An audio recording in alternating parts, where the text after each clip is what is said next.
unas pequeñas cosas, ¿no? Entonces, vamos a irnos a lo que nos corresponde. Ya hemos visto los métodos de estimación, de máxima verosimilitud y los métodos de momento. Son los métodos más utilizados en la inferencia estadística. Hay otro método que se utiliza, que es el método que hoy lo vamos a explicar, pero que no se utiliza mucho porque en realidad se basa en la teoría bayesiana de la probabilidad. Por lo tanto, entonces, esto vamos a darlo como un tema simplemente netamente informativo, ¿sí? Entonces, este método de estimación se llama el método de estimación de Bayes, ¿sí? Entonces, aquí hay que hacer algunas precisiones. Como vuelvo a indicar, el método de Bayes se basa en la teoría bayesiana de la probabilidad. En realidad se conoce como la teoría condicionada de la probabilidad. Entonces, ¿qué nos dice este método? Nos dice que si el parámetro a estimar es teta, cualquier parámetro, con función de probabilidad g de teta, al emplear en lugar de teta su estimador, en vez de utilizar teta su estimador, se produce una pérdida, dice, que se define por la función. Ahora vamos a definirla. Si volvemos un poco a lo que habíamos estado viendo, en realidad nosotros habíamos manejado en nuestra teoría de probabilidad, la habitual que utilizamos, hemos manejado el tema de que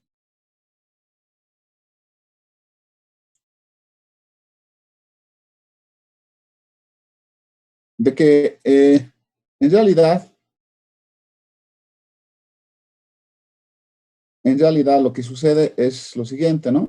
En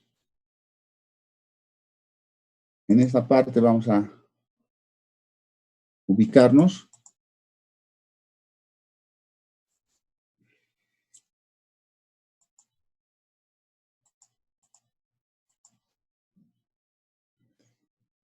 Un segundito, por favor.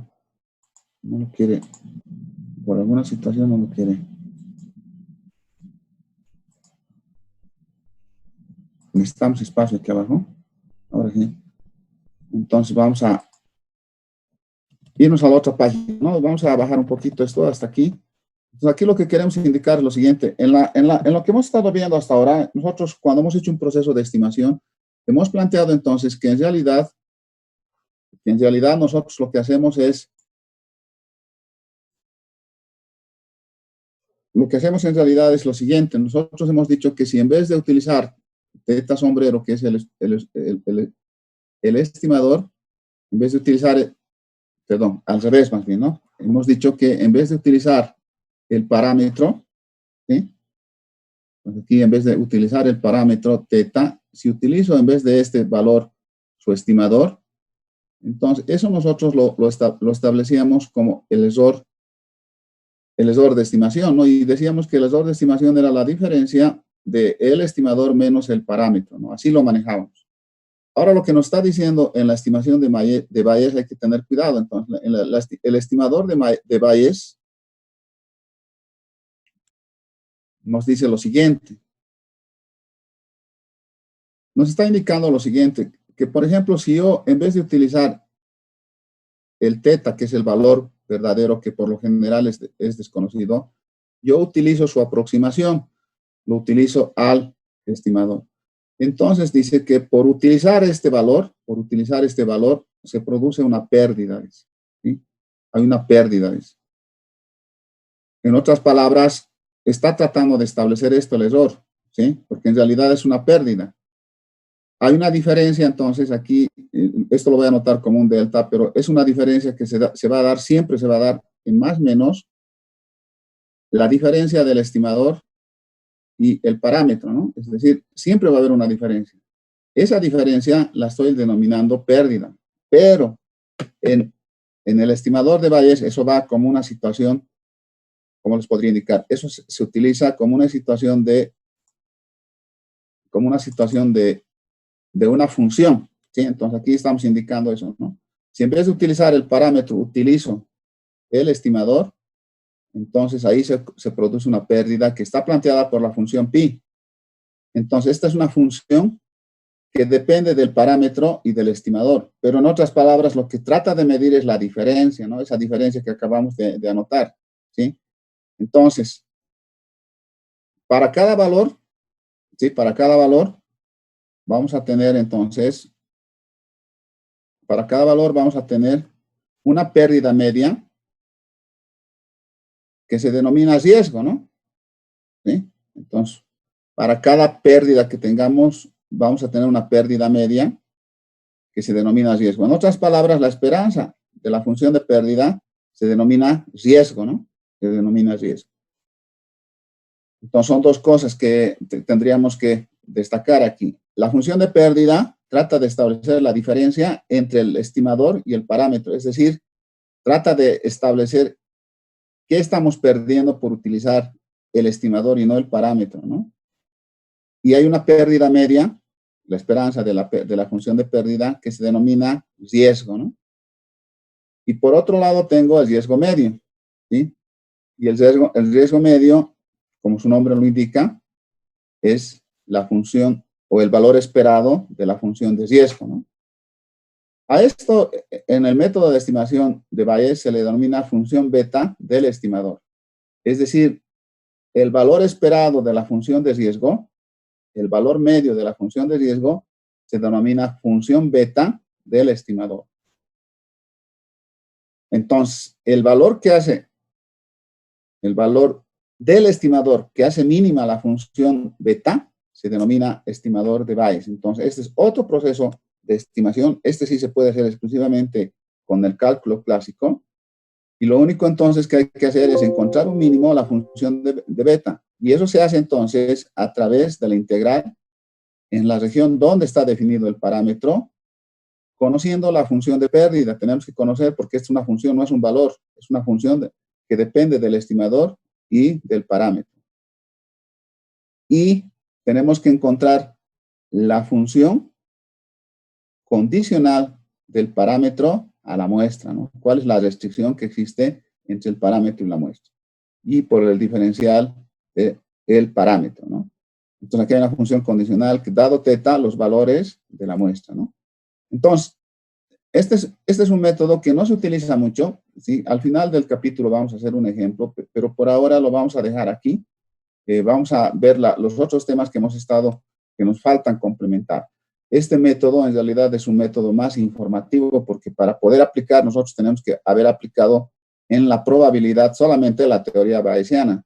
Y no utilizamos la teoría bayesiana en profundidad, solo utilizamos el axioma que nos establece cuál es la propiedad de Bayes para la probabilidad condicional. Es lo único que utilizamos. Y después no utilizamos ningún fundamento básico de la teoría de Bayes, entonces no lo podemos aplicar. Entonces, con este antecedente, vamos a pasar a las propiedades de los estimadores. Esto es muy importante, entonces, que ustedes anoten ahora, ¿no?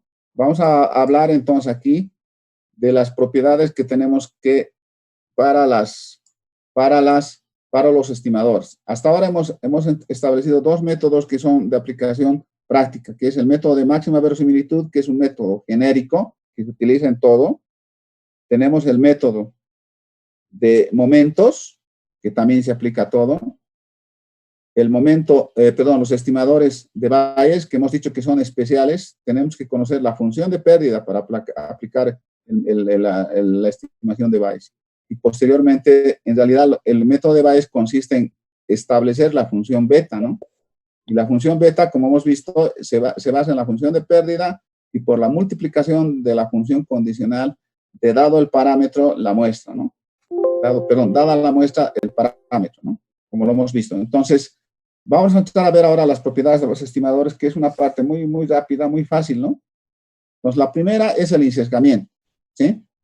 Se dice que un estimador es insesgado si cumple con lo siguiente. La esperanza del estimador es igual al parámetro, ¿no? La esperanza del estimador es igual al parámetro. De lo contrario, es sesgado. Entonces, hay un sesgo. Además de tener esto, hay algo que le quita de ser iguales. En algunos casos le suma también, ¿no? Pero en la mayoría de los casos es la diferencia en realidad. La diferencia es el sesgo. Hay una diferencia entre estos dos valores y esa diferencia se denomina sesgo, ¿no? Es decir, lo único que está haciendo el sesgo allí es establecer de aquí estamos en realidad despejando, ¿no? Lo que estamos haciendo, estamos indicando que, entonces lo único que estamos estableciendo aquí es que la esperanza del estimador, esa esperanza del estimador menos el parámetro, eso me va a determinar el sesgo entonces. Hay un sesgo ahí, ¿no? Está establecido de esa forma. Entonces, con esa aclaración, de aquí nos sale entonces el sesgo, y el sesgo es esto, ¿no? Es esto, que está planteado de esta forma. Un estimador cumple entonces,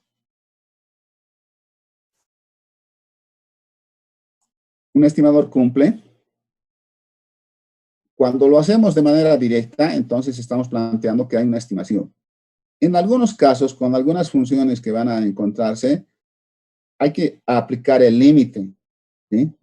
Cuando es en el límite, como el límite es un acercamiento por derecha o por izquierda, entonces dice que es asintóticamente insesgado, porque va por la función asintótica, ¿no? Entonces, en este caso sería una estimación, en este caso que estamos hablando aquí. En este caso, lo que estamos planteando es que aquí esto nos originaría que exista un sesgo normal, digamos, ¿no? No de la función normal, sino que es normal este sesgo, ¿no? Ahora, aquí, de esta otra que es por una aproximación, lo que decimos que es, lo que estamos planteando aquí entonces es que esto, un segundito por favor, aquí tendría entonces que plantear que aquí hay, que es asintóticamente insesgado, ¿no?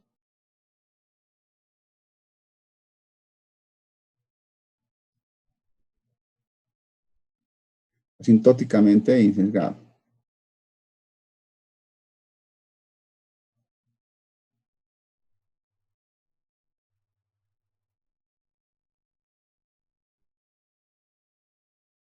Estas dos, cuando hay una definición directa, no hay ningún problema, ¿sí?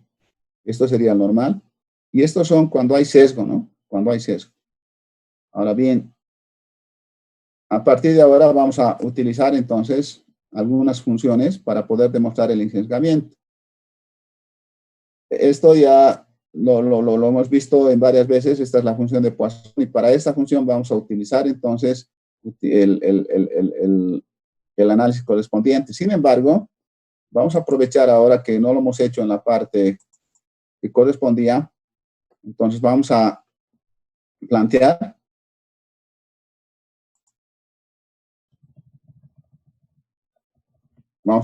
entonces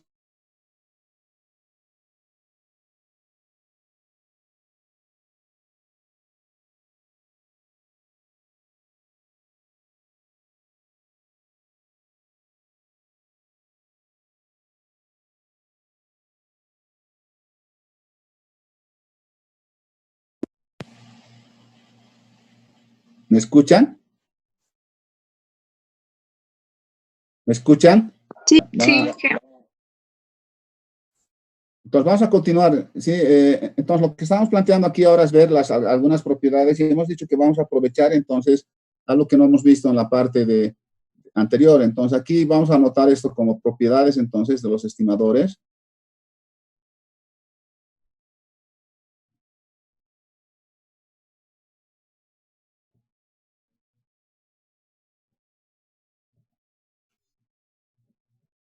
Ya, entonces, lo primero que vamos a ver aquí, ya lo hemos visto, pero vamos a volver a hablar ahora. Entonces, estamos en la primera propiedad. Esta propiedad se llama de insesgamiento, entonces, ¿no?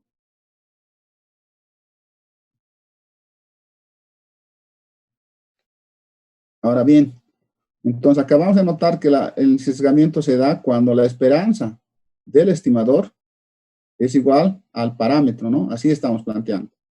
Y hemos dicho que también esto se puede dar en el límite. Entonces, cuando el límite de n tiende a infinito, si yo encuentro que la esperanza del estimador es igual al parámetro, entonces digo que esto es asintótico, ¿no? O sea, hay un sesgamiento asintótico. perdón, asintótico. Bien. Ahora bien, lo que estamos queriendo aquí ver es algunas funciones que no las hemos visto. Bueno, las hemos visto, pero las vamos a aclarar más entonces de manera rápida para no perder el tiempo, pero es importante que lo hagamos. Entonces, una de ellas era, por ejemplo, si yo tenía la media muestral, entonces hemos dicho que la media de la media muestral, esto también ya lo hemos hecho, era igual a la media poblacional. Para eso, ¿qué hacíamos entonces? Lo que decíamos era que esto va a ser la esperanza, entonces, aquí estamos utilizando el mismo concepto, ¿no? Estamos utilizando que el estimador es la media muestral y el parámetro es la media poblacional. Eso, perdón, aquí sería el parámetro. O sea, estamos diciendo que esto va a ser igual al parámetro teta, ¿no? Entonces, el estimador, la esperanza del estimador tiene que ser igual al parámetro, y eso es lo que estamos tratando de ver. Entonces, esto habíamos dicho, la media muestral era la sucesión, lo voy a poner directamente así para no estar volviendo a anotar. Entonces, esto hemos dicho que era x a la n, y todo esto dividido entre n. Lo planteamos así. Ahora bien, esto era entonces igual. Podría sacar 1 sobre n de la esperanza, y la esperanza entonces me quedaba como x1 más x2 más xn, ¿no? Sí, me para. Y otra vez aquí, por favor, por última vez voy a volver a reiterar lo que ya dije miles de veces. Cuando tengo la población, si esta población tiene una función f de x, tiene un parámetro de media, tiene un parámetro de varianza, cualquier elemento que está en la población, cualquier elemento, este por ejemplo, asume, si este es elemento x sub i, entonces ese asume la función, pero valorada en su punto, ¿sí? Además, asume su media, asume su varianza. ¿Qué estoy diciendo? Es que su media de x sub i, cualquier elemento, es la media poblacional. Que la varianza de x sub i, eso es sigma cuadrado, ¿no? Entonces, estos asumen de la población. Y entonces, si aquí tengo un elemento que está en la muestra, de la misma forma, estos elementos que están aquí, cualquiera que sean, van a asumir lo mismo. Esto lo hemos dicho varias veces. Entonces, aquí estamos haciendo el desglose respectivo. Estoy tratando de demostrar aquí. Entonces, aquí estoy tratando de demostrar, lo voy a hacer aquí abajo. Entonces, lo que estoy tratando de demostrar con las cosas que hemos anotado es que la esperanza del estimador, esa esperanza sea al parámetro, ¿no? En nuestro caso, estamos indicando que nuestro estimador es la media muestral y hemos encontrado que había sido 1 sobre n. Ahora, lo que voy a hacer es sacar la esperanza para cada elemento, ¿sí? Para cada elemento voy a sacar. Entonces, aquí tengo más la esperanza de x2, y el último término tendría la esperanza de xn. Y aquí entonces, cerrando las llaves, tengo todo este conjunto de elementos. Y acabamos de ver, cada uno de estos va a asumir de la población. Esto va a asumir también de la población, y este también va a subir de la población. Por favor, cuando se hace esto, no hay que trabajar con teta, no es teta, no es lambda. Cada uno tiene su propia situación. En este caso estamos indicando que la media poblacional es nu, no es lambda. Entonces, de manera general, como estoy haciendo, tenemos que respetar. Hay algunos que cuando se pide este ejercicio, aquí le colocan teta. No estamos hablando de teta, estamos identificando. Arriba ya hemos dicho qué es teta y qué es teta sombrero. Entonces, voy a tener aquí que la esperanza de la media muestral, entonces, va a ser igual. Por lo tanto, aquí voy a tener 1 sobre n, ¿sí? Y aquí voy a tener, esto se repite n veces. Entonces, voy a tener una suma de los news. O sea, para que se pueda entender, entonces, aquí lo que tengo, me queda es esto, ¿no? Esto tengo. Entonces, de aquí voy a llegar a un resultado que voy a tener n veces, como se suma n veces, entonces voy a tener n veces new. Entonces, esto se simplifica y me queda entonces demostrado que la media muestral, el estimador media muestral, ese estimador es insesgado. Estoy demostrando que es insesgado. Lo que no hemos hecho es con la varianza, ¿verdad? Entonces, ¿qué hemos dicho de la varianza? Aquí tenemos que tener en cuenta eso, entonces, ¿no? Digo, de la varianza voy a decir, entonces, que la varianza muestral, lo hemos planteado que va a ser igual ¿a qué? Hemos dicho que va a ser igual a la sumatoria de los X sub I menos, en este caso sería la media muestral, porque es la varianza muestral, y eso lo hemos dividido entre N, ¿verdad? Eso es lo que hemos hecho. Ahora bien, ¿cómo vamos a proceder aquí entonces? Entonces aquí vamos a proceder de la siguiente forma. Vamos a tener entonces, vamos a tener aquí lo siguiente.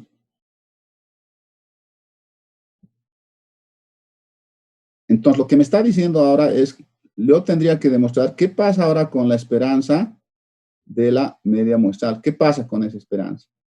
Entonces, eso implicaría que yo tengo que sacar la esperanza de la sumatoria de X sub I, esto así, entre paréntesis, menos la media muestral, esto al cuadrado, y esto dividido entre N. Tendría esto, ¿sí? Entonces, como tengo que sacar la esperanza entonces de esto, entonces esto saldría como 1 sobre N. Me quedaría aquí la esperanza de la sumatoria de X sub I menos la media. Y aquí quiero que me mantengan atención, por favor, porque cualquier distracción que tengamos no vamos a llegar al resultado. Que hay unas cosas que hay que considerar. Bueno, estamos tomando en cuenta entonces que esto es desde I igual 1 hasta N. Aquí adentro voy a hacer algo especial. Voy a trabajar primero no voy a intercambiar nada, solo voy a trabajar dentro del paréntesis. Y esto lo voy a hacer aquí abajo para que después lo reemplacemos. Aquí abajo entonces voy a decir que tengo X sub I menos la media, esto al cuadrado. Eso no voy a cambiar nada, lo que voy a tener es, voy a hacer el siguiente manejo. Voy a incorporar la media poblacional y voy a restar la media poblacional todo al cuadrado. Entonces, eso me va a dar como resultado que yo tenga, agrupando esto, tendría por un lado X sub I menos ñu, ¿sí? Y por otro lado, voy a tener menos la media muestral menos ñu, ¿sí? Entonces, aquí hay que hacer algunas consideraciones que voy a anotar aquí, por eso lo estoy haciendo con calma. No voy a explicar en el otro, en el otro voy a colocar solo el resultado, pero es algo parecido. Primero yo quisiera indicar lo siguiente. Al sigma cuadrado lo hemos llamado, o lo vamos a llamar entonces como la varianza poblacional. Esta varianza poblacional, ¿qué tendría que ser? Hablando en esperanzas, tendría que ser entonces cualquier variable que está en la población menos su media elevado al cuadrado. Eso me va a dar la varianza, ¿sí? Eso me va a dar la esperanza de esto es la varianza. De manera particular, hemos dicho que la varianza de X es igual a la esperanza de X menos su media, que sería, de manera general, estamos hablando, ¿no? Entonces, esto sabemos que es la varianza de X menos su media. Lo voy a borrar esto para no tener confusiones. Un segundito, espere menos que se ha activado aquí. Lo voy a borrar, como les dije, porque si no, simplemente esto era para recordar que eso era la varianza, y eso estoy tomando aquí para definir este conceptito, ¿sí? Entonces, aquí lo que estoy indicando es que la varianza va a ser igual a esto, ¿no? Ahora bien, por otro lado, si yo quisiera definir la varianza de la media muestral, que ya lo hemos definido, tendría que ser entonces la esperanza. Ahora como variable va a actuar la media muestral. ¿Y cuál es su media? Lo voy a anotar dos veces, ¿no? La esperanza de la media muestral, acabamos de demostrar arriba. Eso es lo mismo que yo planteé, que eso es la esperanza de la media muestral menos la media poblacional al cuadrado, ¿no? En realidad, aquí la intencionalidad va en ese lado. Quiero construir aquí la media poblacional y aquí quiero construir la media de la media muestral. Perdón, aquí quiero construir, la varianza poblacional y aquí quiero construir la varianza de la media muestral. Eso es lo que quiero hacer. Entonces, con este artificio yo puedo colocar allá adentro. Pero ojo, esto está al cuadrado por si acaso. Ojo, está al cuadrado. Entonces, aquí hay que hacer unas operaciones más antes de entrar a hacer una simplificación. Entonces, eso es lo que vamos a hacer aquí. Entonces, ¿cuál sería? Entonces, sería el desarrollo de un cuadrado, ¿no? Entonces, tendría esto aquí de esta forma. Ahora tendría que desarrollar esto. Entonces, tendría el cuadrado del primero. Entonces, tendría x sub i menos nu al cuadrado menos 2 veces el cuadrado, el primero por el segundo. Entonces, tendría xi menos nu por la media muestral menos la media poblacional, más entonces el producto del segundo, que sería esto, ¿no? Al cuadrado. Eso sería. Ahora, para terminar de esto, hay que considerar lo siguiente, entonces.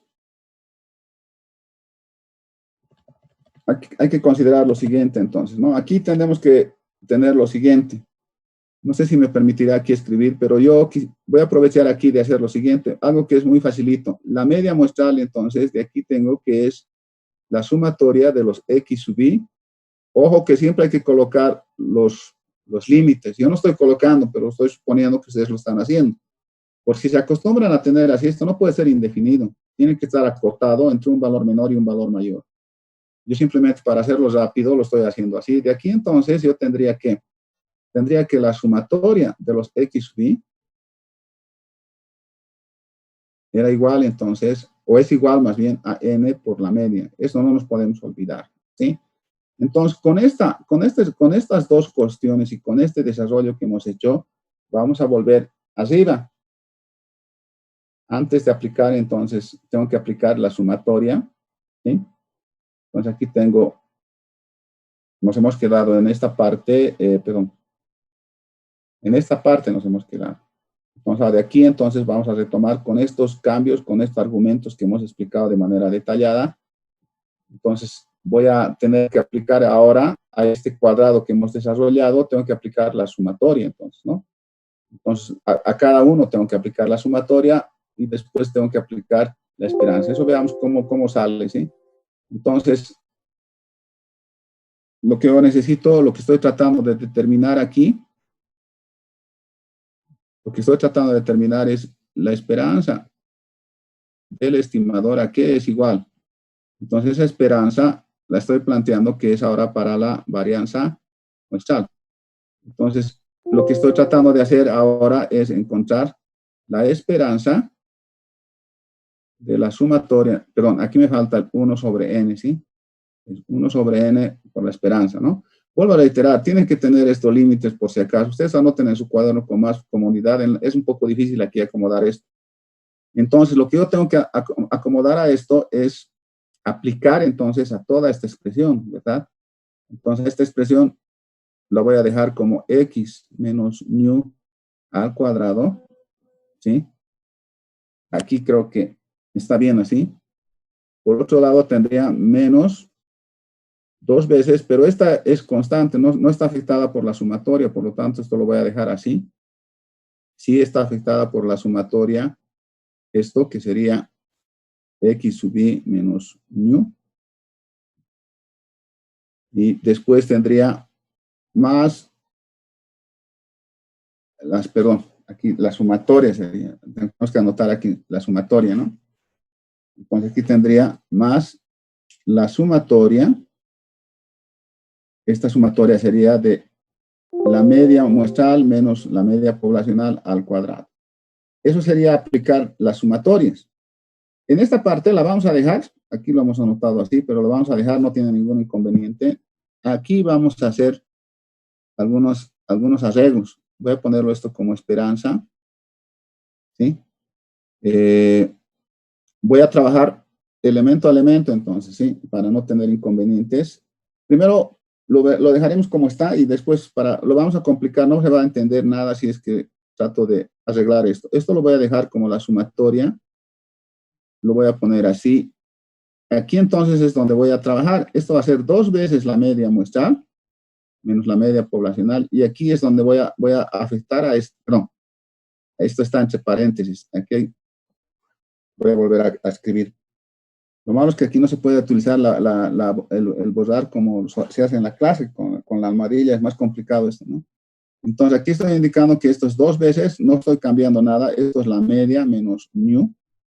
Aquí es donde voy a afectar, voy a tener entonces la sumatoria de x sub i, y aquí tendría la sumatoria de una constante. Ahorita sabemos que la sumatoria de una constante es n veces la constante, y eso tendría aquí, y de la misma forma, estos son constantes, la sumatoria de una constante, entonces sería n veces la constante, ¿no? Ahí no hay cambio, esto es constante y su sumatoria aquí no dependen de la sumatoria, por lo tanto, simplemente se los multiplica, ¿no? Ahora bien, aquí entonces vamos a tener lo siguiente. Voy a tener como 1 sobre n. Voy a dejarlo esto como está. La primera no voy a afectarla. Voy a tenerla como la sumatoria de x sub i menos mu al cuadrado. Menos entonces, aquí voy a tener 2 veces la media muestral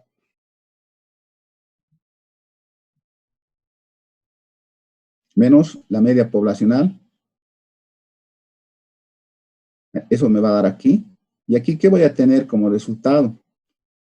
Aquí estamos encontrando su equivalencia. Aquí voy a tener entonces n veces la media muestral. Y como esta es una constante, de la misma forma aquí voy a tener n veces la media poblacional. Y aquí tengo más n veces la media muestral menos mu, la media poblacional al cuadrado. Aquí todavía tengo que hacer una operación, ¿sí? Esta operación entonces la podemos hacer directo, pero vamos a tratar de hacerlo comprensible, porque si no, si lo hago rápido esto, vamos a tener problemas, y por eso es que también estoy haciéndolo con calma. Aquí entonces tendría lo siguiente, tendría que esto va a ser igual a 1 sobre n, voy a mantener las llaves, aquí puedo intercambiar ya, puedo poner esto como la sumatoria de la esperanza de x menos mu, estos están al cuadrado, esa primera esperanza. Lo puedo dejar así. Aquí menos, si se dan cuenta, saco factor común n aquí, me va a quedar como 2 veces n, la media menos mu. Pero esto se va a repetir 2 veces, entonces esto va a ser al cuadrado, y aquí voy a tener más n veces la media menos mu al cuadrado. Entonces, perdón, aquí no hemos afectado las esperanzas. Lo estamos quitando las esperanzas. Aquí me estoy saltando un paso, por favor.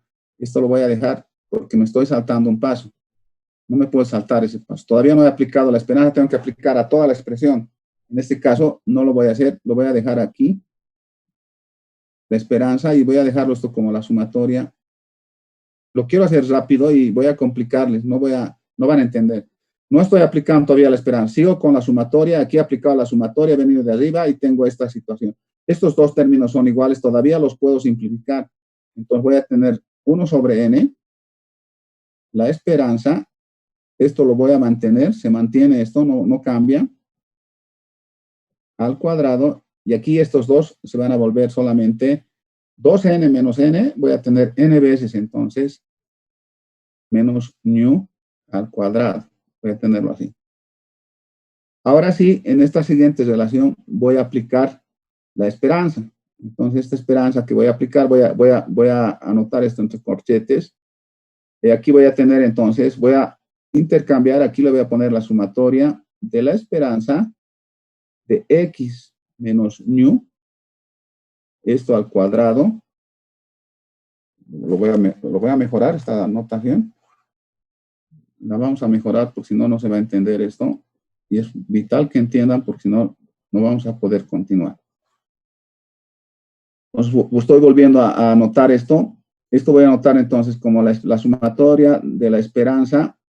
La esperanza la voy a poner entre corchetes específicamente, menos mu al cuadrado, menos n veces la esperanza de la media menos mu. Esto también al cuadrado, aplicando ya la esperanza a todo, ¿no? Pero aún nos queda aplicar el 1 sobre n, ¿verdad? Para ello, entonces, aquí todavía nos queda un paso. ¿Qué son estos, entonces? Esto es 1 sobre n. Lo voy a colocar así con llave. Aquí sería la sumatoria. esto que acabamos de indicar arriba de que es la variable respecto a la media, esa es la varianza poblacional. La varianza poblacional entonces es sigma cuadrado, ¿sí? Menos, por este otro lado voy a tener n, y esto va a ser la varianza de la media muestral. Sí, voy a tener. Aplicando el n entonces, bueno, primero la sumatoria sería n veces 1 sobre n, perdón. Aplicando la sumatoria a una constante, voy a tener aquí n veces la constante, y aquí no tengo nada que añadir, va a ser n entonces por sigma de la media al cuadrado. Hasta ahí, ahora sí llegamos a la parte conclusiva.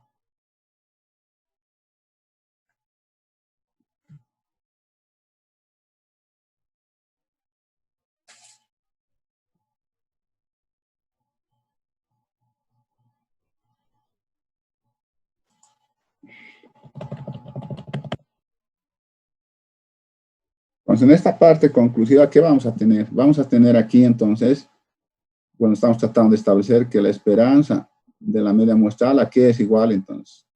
Aplicando aquí, lo que me va a quedar es que esto aquí yo tengo sigma cuadrado. Aquí tengo menos n veces la media, perdón, la varianza de la media muestral. No es, pero con este n se simplifica también, ¿verdad? Entonces aquí esto no hay, porque se simplifica este n por este n, se simplifica este n con este n, se simplifica y nos queda esto. Pero yo tengo que dejarlo en términos de la varianza poblacional, entonces esto va a ser sigma cuadrado menos esta varianza, la varianza de la media muestral es la varianza poblacional dividido entre n, ¿sí? Si de aquí saco entonces sigma cuadrado, lo voy a dejar así como está primero, entonces aquí tengo un problema. Aquí tengo un problema.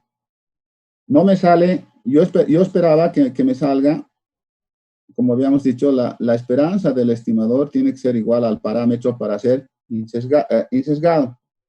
En este caso me está dando lo siguiente, me está dando que la esperanza del estimador, en este caso la esperanza de la media muestral, me está dando que es igual a la varianza poblacional, que era lo que esperaba, pero tiene un sesgo, tiene sigma cuadrado dividido entre n.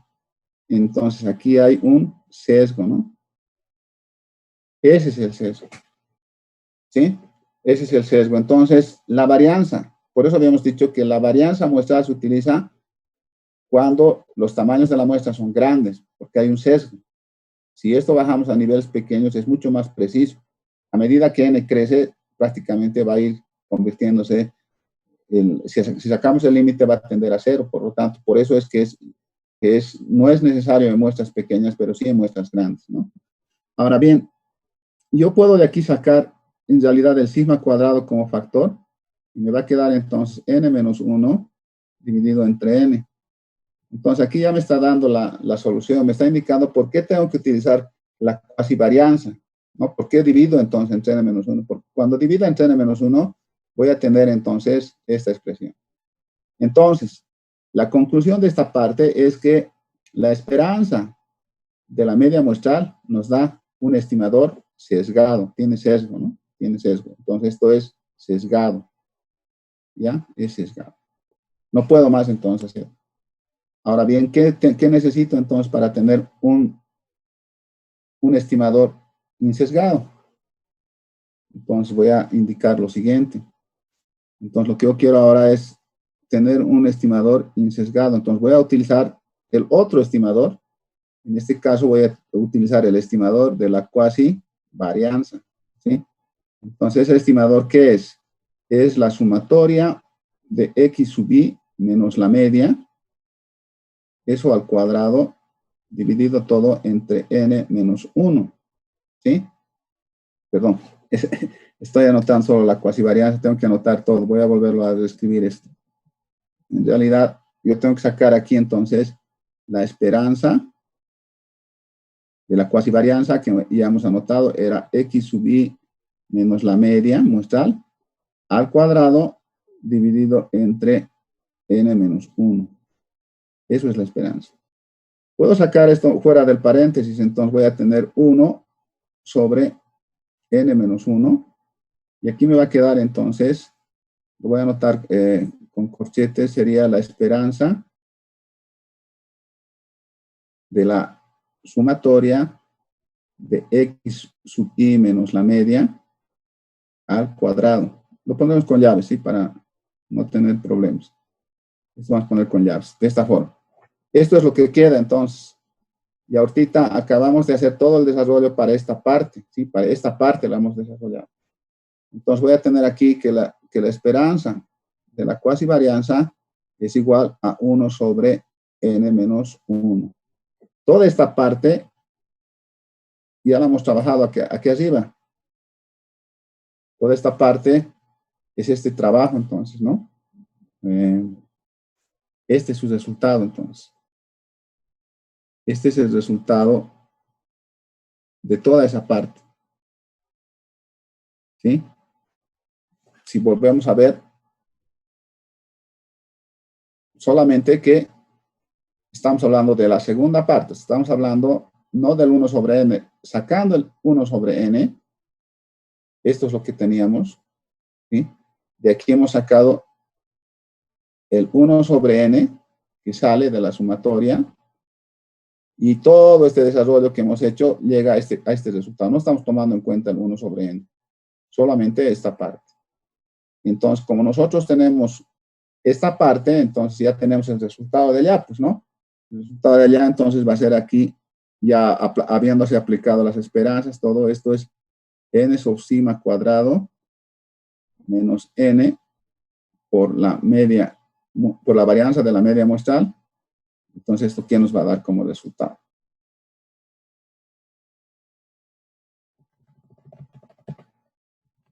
Entonces, aquí lo que vamos a hacer es, entonces digo, la esperanza de la media muestral, eso es igual, entonces, aquí voy a tener 1 sobre n menos 1, y aquí entonces, bueno, voy a tener que ir multiplicando, entonces voy a aprovechar que tengo todo esto, voy a desarrollar entonces esta parte aquí, voy a tener n veces sigma cuadrado menos n veces sigma cuadrado dividido entre n, entonces esto se va con esto, ¿sí? Y aquí abajo voy a tener 1 sobre n menos 1, voy a sacar de aquí factor común sigma cuadrado, ¿qué me queda aquí adentro? Perdón, ahorita, sí está bien. Entonces, ¿aquí qué me queda? Voy a sacar el sigma cuadrado y aquí me va a quedar n, aquí me va a quedar menos 1. Sí me va a quedar. No tengo nada más. Entonces, haciendo el análisis, este n menos 1 con este n se da y me va a quedar sigma cuadrado.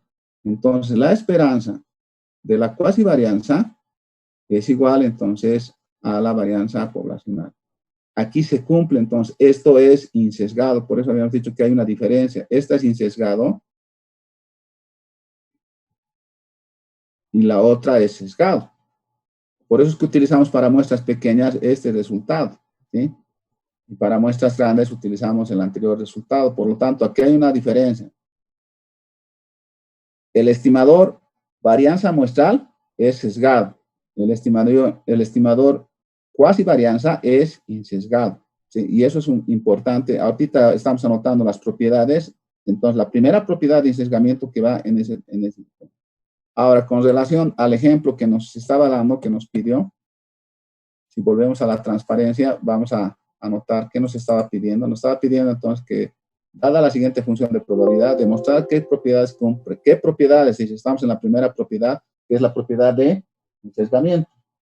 Entonces, para esta propiedad de insesgamiento, la vamos a hacer al otro lado. Aquí hay mayor comodidad. No se puede sobreescribir muy fácilmente sobre el PowerPoint, por eso que aquí lo vamos a hacer.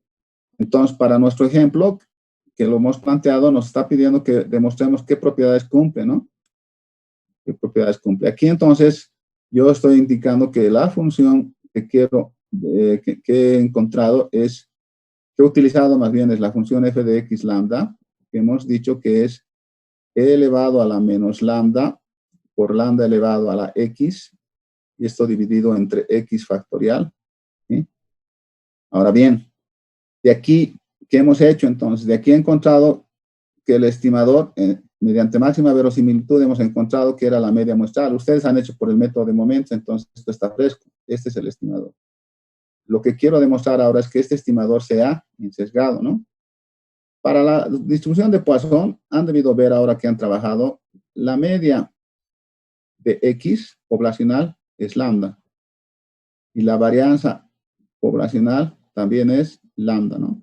Esto lo han debido ahora determinar y de ahí han sacado por momentos cuando han entregado el trabajo que se cumple esta situación. Por lo tanto, lo que me está pidiendo es que pueda demostrar qué propiedades cumple. La primera propiedad, entonces, que sería el insesgamiento donde estamos, vamos a indicar entonces que la esperanza del estimador, en este caso la esperanza de lambda sombrero, en este caso la esperanza de la media muestral, ¿sí? Tiene que ser igual a lambda, dice, ¿no? A lambda tiene que ser igual. Entonces, de aquí, puedo seguir aplicando aquí, entonces, esto va a ser igual, entonces, a la esperanza, ya lo hemos hecho esto, ya es fácil entender, x1 más x2 más xn, todo dividido entre n, eso es. Entonces, como hemos hecho anteriormente, la esperanza, entonces, de lambda sombrero va a ser igual, saco 1 sobre n, y aplico entonces a todito esto la esperanza, voy a tener la esperanza de x1 más la esperanza de x2 más la esperanza de x3 más así sucesivamente hasta la esperanza de xn. Entonces, esto estaría de esta forma. Cada uno de estos asume el de la población, por lo tanto, esto es lambda, por lo tanto, esto es lambda, por lo tanto, esto es lambda, y por lo tanto, este es lambda. Aquí estamos anotando. Esto es para la población. Esto le pondremos así y decimos que eso es de la población. Si esto es de la población, cada elemento que está en la población, aún esté en la muestra, asume el de la población. Por lo tanto, esto se justifica de esa forma. Por lo tanto, aquí abajo voy a tener entonces que la esperanza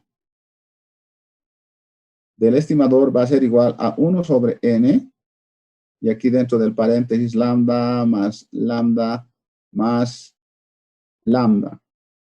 Así para. Y terminamos esto entonces indicando lo siguiente.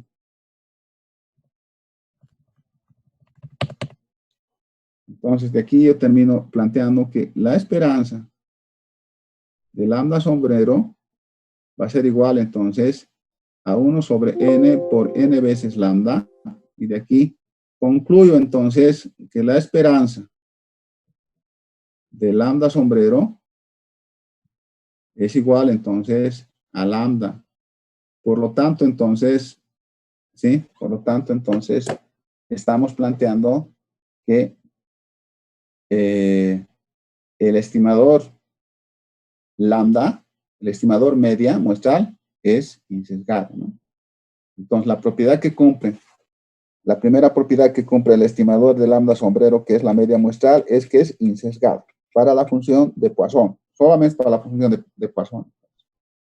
Entonces, como hemos utilizado el estimador de máxima verosimilitud, y aquí estamos planteando para la distribución de Poisson, entonces aquí podemos ir anotando algo que es importante y que se nos ha pasado. Y que es importante que lo volvamos a reiterar. Aquí no está por si acaso. El método de máxima verosimilitud, ¿sí? Lo pueden complementar si tienen ahí los apuntes. El método de máxima verosimilitud nos da estimadores insesgados. La primera subconclusión, si vale el término, ¿no? Acabamos de haber utilizado un estimador de máxima verosimilitud que nos está indicando que es insesgado. Ahora bien, volvamos entonces a lo que tenemos aquí anotado. Ahora entonces hemos visto el insesgamiento, ahora tendríamos que ver la propiedad entonces de consistencia, ¿sí?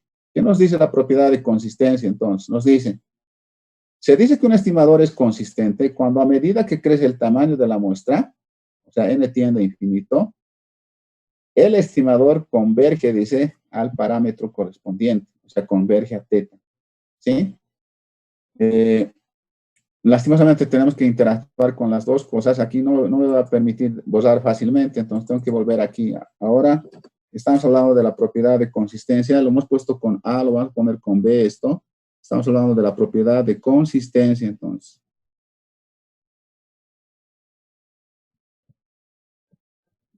De consistencia.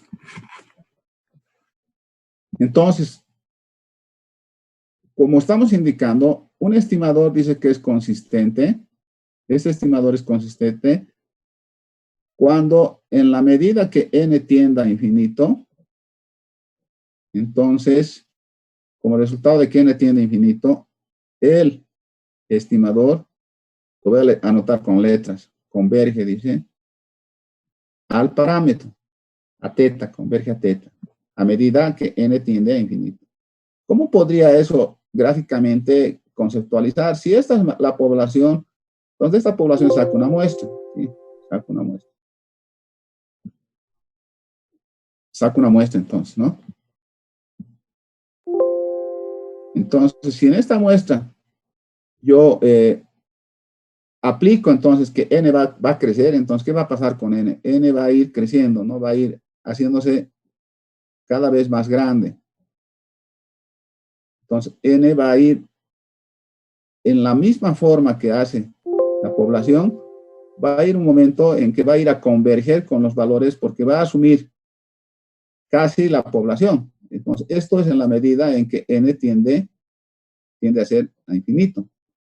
Entonces, la medida que n tiende a infinito empieza con un tamaño y va creciendo, va creciendo, va creciendo su tamaño y va a llegar un momento en el que prácticamente se va a aproximar, va a converger. Hay una convergencia, ¿sí? La convergencia no asegura 100% de 100% de adoptar el tamaño, simplemente es una convergencia, converge, ¿sí? En otras palabras, podríamos decir, se aproxima, ¿sí? Es parecido, si vale el término. Entonces, eso es lo que estamos indicando con la consistencia. En la medida que el teta tiende, perdón, en la medida que el tamaño de la muestra tiende a infinito, entonces el estimador que está en la muestra va a converger al parámetro, ¿no? Va a converger al parámetro porque va a ir creciendo, creciendo, creciendo. Es la conceptualización gráfica que podemos hacer. Ahora bien, en temas de cálculo, ¿cómo hacemos para demostrar la consistencia? Hay dos métodos para demostrar la consistencia. Un método consiste en verificar la consistencia en probabilidad. Para esto se debe cumplir con lo siguiente. Se debe cumplir que en el límite, cuando n tiende a infinito, la probabilidad en valor absoluto del estimador menos el parámetro sea mayor a k. Eso va a ser igual a 0. Esto sale de la desigualdad de Chebyshev, ¿sí? Por el otro lado, tengo en el límite, cuando n tiende a infinito, la probabilidad en valor absoluto del estimador menos el parámetro va a ser menor o igual que una constante k y eso va a ser igual a 1. Se puede utilizar para demostrar la consistencia en probabilidad cualquiera de estos dos, o este, no los dos, solo demostrar que es esto o es este, ¿sí? Uno de los dos. Ahora bien, si vamos a la otra forma de demostrar la consistencia es que deberían cumplirse dos condiciones. La primera condición es que en el límite, cuando n tiende a infinito, la esperanza del estimador es igual al parámetro. Ya hemos dicho que a esto se llama insesgamiento asintótico. Por lo tanto, si hay un insesgamiento asintótico, entonces se cumpliría esta primera propiedad. La segunda propiedad es que la varianza, que en el límite, los dos están en el límite. En el límite, cuando n tiende a infinito, la varianza del estimador sea igual a 0. En este caso, nos está pidiendo insesgamiento asintótico y en este caso nos está indicando que la varianza del estimador debería ser igual a 0. Aquí es y, por eso está 1 y 2. Tiene que cumplirse simultáneamente, dice las siguientes condiciones. La condición 1 y la condición 2. Tiene que cumplirse simultáneamente. En cambio, aquí, cuando hemos hablado de este límite probabilístico, solamente estamos indicando que se cumpla esto o que se cumpla esto, porque son complementarios. Esto está mayor, esto está menor. La que más se utiliza es esta, ¿no? Esto es lo que más se utiliza. Hay que demostrar simultáneamente que se cumple esto y que se cumple esto, ¿sí? Entonces, nosotros vamos a aplicar esto, vamos a volver para demostrar esto a nuestra pizarra. Entonces, en nuestra pizarra vamos a demostrar la consistencia, entonces, pero no vamos a hacer la de probabilidad que se aplica también, la pueden hacer ustedes también ahí. La que más utilizamos nosotros es la que está, la que está en el tema de las dos condiciones, ¿verdad? Entonces, la primera condición dice que en el límite, cuando n tiende a infinito, entonces la esperanza del estimador tiene que ser igual al parámetro, dice, ¿no? Tiene que haber insesgamiento. Entonces, nosotros para nuestro ejemplo de la Poisson vamos a indicar entonces en el límite, cuando n tiende a infinito, entonces la esperanza del estimador, eso va a ser igual, ¿a qué va a ser igual? Aplicando entonces voy a indicar, el estimador era la media muestral, acabamos de demostrar que era insesgado, entonces yo tengo que sacar en el límite, cuando n tiende a infinito, esto me ha dado que era lambda. Este valor de la anterior propiedad he sacado que era lambda. Por lo tanto, si esto es lambda, su límite de esto es una constante. En el límite cuando n tiende a infinito es la misma constante, por lo tanto esto es lambda, no cambia. Estaría cumpliendo una de las condiciones, entonces estaría demostrando que hay una de las condiciones de la consistencia. Para la segunda situación, entonces, primero tendría que establecer cuál es la varianza del estimador. Entonces, esto voy a hacer que va a ser la varianza de la media muestral. Esto, para que se pueda entender mejor, lo puedo poner como sigma cuadrado de la media. Y eso hemos dicho que es el sigma de la población, sigma cuadrado de la población sobre n. En nuestro caso, hemos anotado aquí arriba las características que tiene la varianza de la Poisson. Para esta función, su varianza es lambda. Por lo tanto, aquí entonces, yo voy a tener que esto va a ser lambda sobre n. ¿Sí? Entonces, ahora sí, voy a demostrar la segunda propiedad que me dice que en el límite, cuando n tiende a infinito, ¿qué pasa con la varianza del estimador? Eso es lo que dice. En nuestro caso, entonces, yo voy a aplicar a nuestro ejemplo. Perdón, aquí falta una cosa antes que eso tengo que demostrar que sea 0. Aquí he borrado algo, voy a reponer. Esto hemos dicho que era de la media muestral. Esto era así, ¿no? Entonces aquí, esto debería ser igual a 0, dice. Es lo que voy a tratar de demostrar entonces. Entonces, para mi ejemplo, digo que en el límite, cuando n tiende a infinito, ¿sí? Entonces tengo que utilizar la varianza de la media muestral. Voy a borrar esto, si no vamos a ir simplificando pasos y no se va a entender.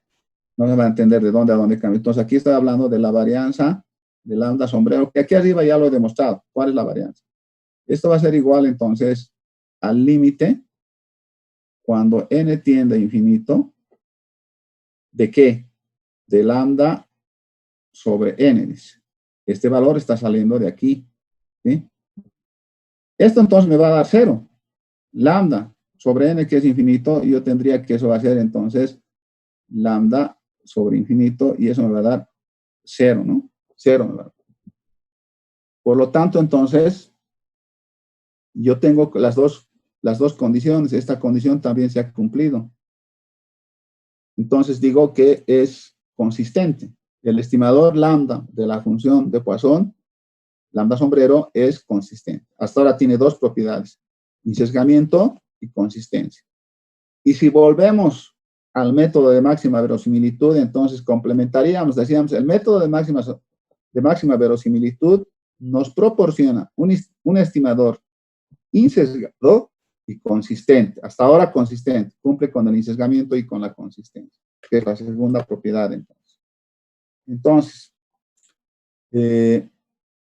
esto sería la consistencia. ¿Alguien tiene alguna duda, algo? Por favor, tienen que hablar, porque después yo soy el único que hablo y tenemos problemas por ahí que no están entendiendo. Por favor, si están entendiendo, voy a preguntar a alguien si ha entendido perfectamente. A ver, si está por ejemplo,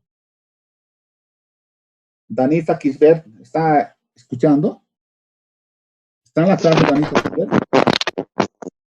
¿Danita está? ¿Me escucha?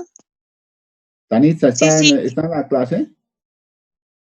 ¿Ha entendido Sí, perfectamente, Danita? No está. Sí, Inge, sí he Allá, entendido. gracias. Por ejemplo, a ver, Mamani Mixto, ¿está en clases? ¿Mamani Mixto está en clases? Sí, Inge. ¿Ha entendido o no ha entendido hasta ahora estas dos propiedades? Sí, Inge, está bien, pero el paso, bueno, al principio de la clase, las otras explicaciones no se ha comprendido muy bien, pero sí, está bien, ahorita, hasta ahora sí vamos bien. Ya, gracias. Entonces, vamos a volver a la tercera propiedad. Les dije que estas son 4 propiedades y esas 4 propiedades no son muy complicadas. Esto vamos a terminar a tiempo, no vamos a tener inconveniente, pese a que hemos empezado muy tarde. Entonces, nos hemos quedado aquí entonces. Ahora hemos hablado de las propiedades correspondientes. Ahora vamos a entrar a la tercera propiedad. La tercera propiedad es la propiedad de suficiencia. Se dice que un estimador es suficiente si utiliza toda la información muestral, dice, ¿no? Hay una categorización que se hace de la información, volviendo aquí. En realidad, se trata de lo siguiente.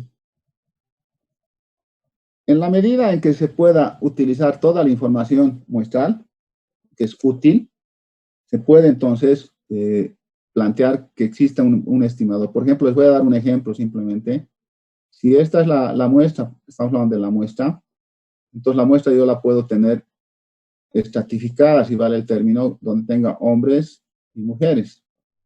Entonces, utilizar toda la muestra significa que utilice todo, absolutamente toda la muestra, ¿no? Todo lo que está dentro de la muestra. Entonces, me es útil. Pero puede ser que en algún caso yo solo necesito utilizar una parte solamente de las mujeres, o pueda utilizar la otra parte que solamente sea de los hombres. Entonces, en eso consiste el utilizar toda la información. Me es más útil cuando utilizo todo, ¿sí?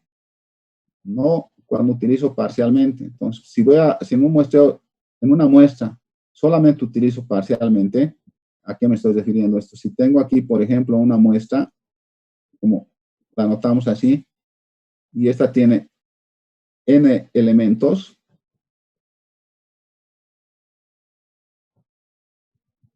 va esto hasta xn. Entonces, lo que estoy indicando es esto. Si solamente utilizo esta parte, eso es parcial, ¿sí? Parcial. Si solamente me es útil esta parte parcial, entonces sucede que el estimador no está bien, no es suficiente, ¿sí?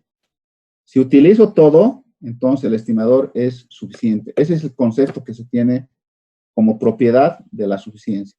En econometría, por ejemplo, nosotros utilizamos parte, ¿sí? Parte, porque estamos interesados en parte, si bien toda la muestra se está, pero a veces solo queremos saber qué pasa con el comportamiento de los hombres o qué pasa con el comportamiento de las mujeres. En ese caso, entonces, nuestro estimador no sería suficiente, sería parcial. En cambio, cuando se utiliza toda la muestra, que es el atributo mejor, que es un atributo como ser insesgado o ser consistente, entonces decimos que está bien, es un buen estimador. Eso en temas de aplicación, ¿cómo se puede dar entonces? Se da de la siguiente forma. Para verificar la suficiencia se debe factorizar la función de verosimilitud en 2 funciones no negativas de acuerdo a lo siguiente. Tengo que factorizar entonces, ¿sí? Si se puede factorizar, el estimador es suficiente y si no se puede factorizar, es no suficiente. Entonces, eso significa que la función de verosimilitud que hemos dicho que es de la muestra y del parámetro, que la puedo plantear en valores específicos de esta forma con las X minúsculas, que también va a depender del parámetro. Entonces, si yo puedo dividir en 2 funciones, o puedo factorizar más bien en 2 funciones, una que dependa del estimador y del parámetro y otra que dependa de la muestra. Si se puede hacer esto, el estimador es suficiente, ¿no? Entonces aquí estaríamos indicando de que lo que estamos tratando de hacer es partir en dos partes. Esto que dependa del estimador, una función que dependa del estimador y del parámetro.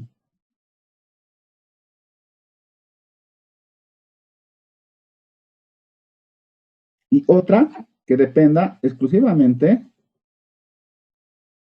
de la muestra, ¿no? Entonces, hay una cosa que la función tiene que depender de la muestra. Como la muestra tiene n elementos, entonces solamente tiene que ser una función de la muestra, ¿sí? En cambio, aquí nos está indicando que tenemos que buscar que sea con los estimadores y los parámetros, ¿no? Entonces, siempre que se pueda factorizar en dos funciones no negativas, dice, en el sentido de que tiene que haber un valor que nos diferencie y que sea positiva. Entonces, en ese marco, siempre vamos a estar muy bien. Si no, vamos a tener inconvenientes, ¿verdad? Entonces, lo mejor es ir por este lado. Ahora bien, también lo que podríamos indicar aquí es lo siguiente. Para poder hacer esto hay que tomar algunos artificios también, ¿no? En algunas situaciones, por ejemplo, la mayor probabilidad que puede una función asumir es el valor de 1. Entonces, en algunas situaciones, esta función que depende de las muestras puede asumir el valor 1. Por lo tanto, es posible siempre conseguir el factorizar en dos partes la función de verosimilitud. Entonces, eso es lo que ahora vamos a hacer y vamos a recordar entonces, para no volver a hacer lo mismo, cómo era, para el caso de la Poisson, por ejemplo, cómo era nuestra función de verosimilitud, ¿sí? Yo lo voy a hacer de manera directa. Ustedes pueden plantear. Vamos a hacer esto con otro color para que se diferencie entonces. Entonces, aquí lo que estoy planteando yo es que primero voy a establecer la función entonces de la muestra respecto al parámetro para la Poisson. Y eso hemos dicho que es el productorio desde que i igual 1 hasta n de la función que depende de la muestra y del parámetro, ¿no? Y esto lo hemos sacado de la siguiente forma. Hemos dicho que es e veces a la menos n veces lambda. Lambda elevado, hemos dicho, a la sumatoria de los x sub i. Desde que i igual 1 hasta n. Todo dividido, hemos dicho, por el productorio desde que i igual 1 hasta n de los x sub i factorial. Esa es la función de verosimilitud. Ahora, ¿esta cómo la puedo partir? Entonces, tenemos que tomar algunas consideraciones para hacer una partición de esto, ¿verdad? Entonces, una de ellas es utilizar entonces la sumatoria, que es igual a la sumatoria de x sub i, desde que i igual 1 hasta n. Por favor, sumatorias y productorios se manejan con límites. Si no se maneja con límites, significaría que son abiertos y no pueden ser abiertos, tienen que dar un valor en particular. Por lo tanto, esto yo podría anotar como n veces la media, ¿sí? Pero la media es estimador. Entonces puedo colocar esto como n veces el lambda estimador. Y eso puedo reemplazar aquí, entonces. Aquí voy a tener e elevado a la menos n veces lambda por lambda. La sumatoria la estoy anotando entonces como n veces lambda sombrero, ¿sí? Y eso entonces voy a multiplicar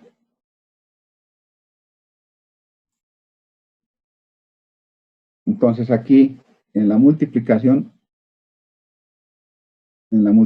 voy a tener 1 sobre el productorio desde que i igual 1 hasta n de los x sub i factorial.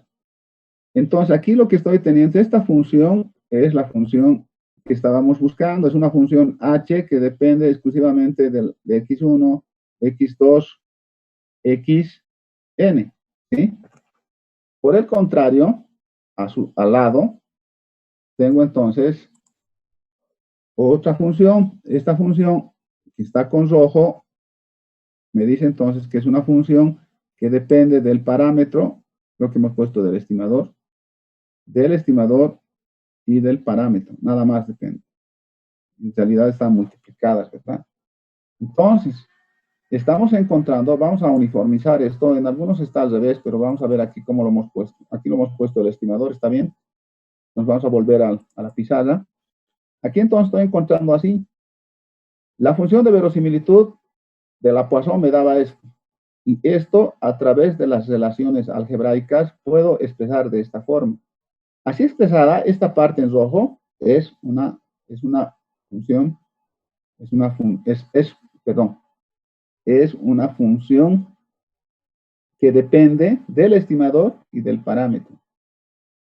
Y esto que está en verde depende exclusivamente de los valores muestrales. Es un productorio que depende de los valores muestrales. Es un estadístico muestral, en otras palabras. Por lo tanto, como se ha podido establecer la factorización, entonces lo que aquí corresponde indicar es que el estimador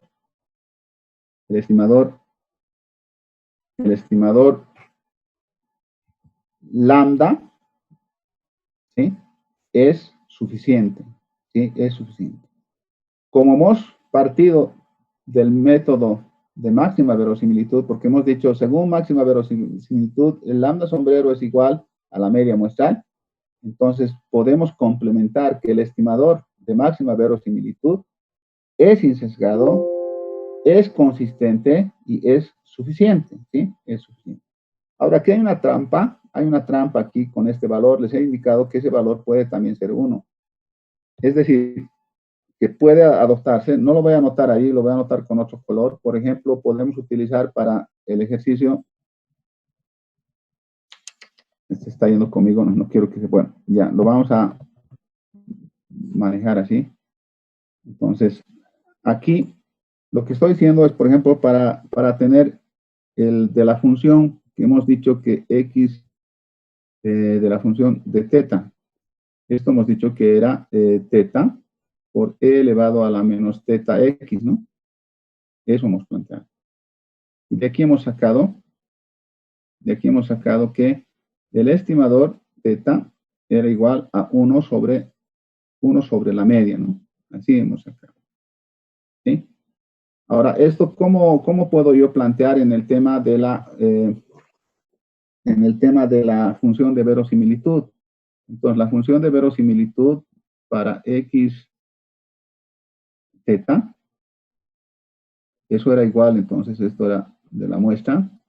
Entonces, ¿qué hemos sacado aquí? Hemos dicho que teta era a la n, ¿sí?, por e elevado a la menos teta sumatoria de los x sub i, ¿sí? Sumatoria de los x sub i. Eso es lo que hemos dicho. Esta es la función de verosimilitud. Entonces, aquí, ¿qué podemos hacer con z x sub i? Yo puedo anotar esto como n veces la media, ¿no? N veces la media. Por lo tanto, aquí puedo anotar teta, ¿sí?, n veces la media. Y la media va a ser multiplicada. Aquí, despejando la media, va a ser 1 sobre teta. Entonces, esto voy a tener que va a ser n veces 1 sobre la teta sombrero. Si quieren, n veces sobre teta sombrero. Es así, ¿no? No está muy claro, voy a volver a escribir esto, no me está saliendo, pues la pizarra, que es medio complicado hacer esto, ¿no? Así. Esto puedo reemplazar aquí, entonces. Voy a tener teta a la n por e elevado a la menos teta por n veces dividido entre teta sombrero. Ahí es el problema. Ahora aquí, ¿qué hacemos? Si acabamos de ver que con el método de máxima verosimilitud los estimadores son insesgados, consistentes y suficientes, entonces aquí, ¿cómo hacemos? No puede ser que para algunos sea suficiente y para otros no sea suficiente. El método es único. Entonces aquí hay un artificio que se pide en los segundos turnos generalmente, que se puede complementar de la siguiente forma.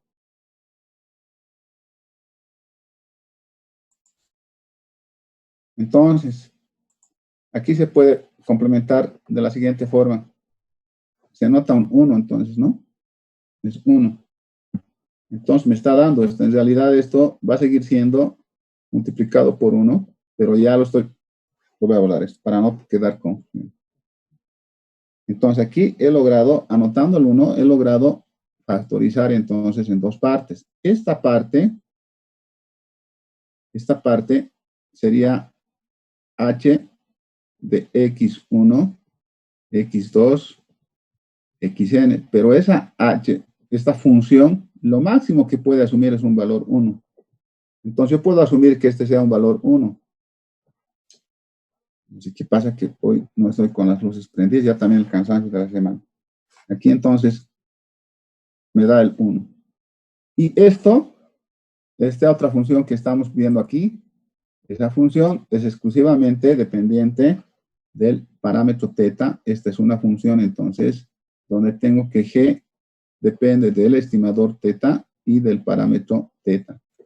Entonces, bajo estas situaciones, adoptando esta aclaración que la función máximamente puede asumir 1, también esta es suficiente. Solamente que hay que tener cuidado para no hacerse tomar el pelo. Esta parte tengo que dejarla explícita, tengo que asumir. Yo estoy indicando que la función de la muestra máximo va a tomar el valor 1. Y ese valor lo estoy colocando en la función. Y este 1, entonces, es función de las muestras, ¿no?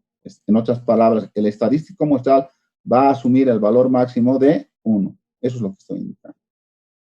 Entonces, dadas estas circunstancias, así como está, es posible también demostrar entonces que el estimador θ de la función exponencial es un estimador suficiente.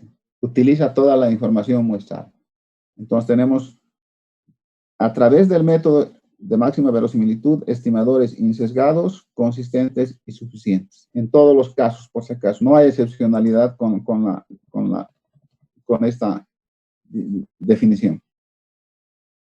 Entonces, como estamos ya en la última parte, entonces vamos a entrar a ver ahora qué pasa con la última propiedad.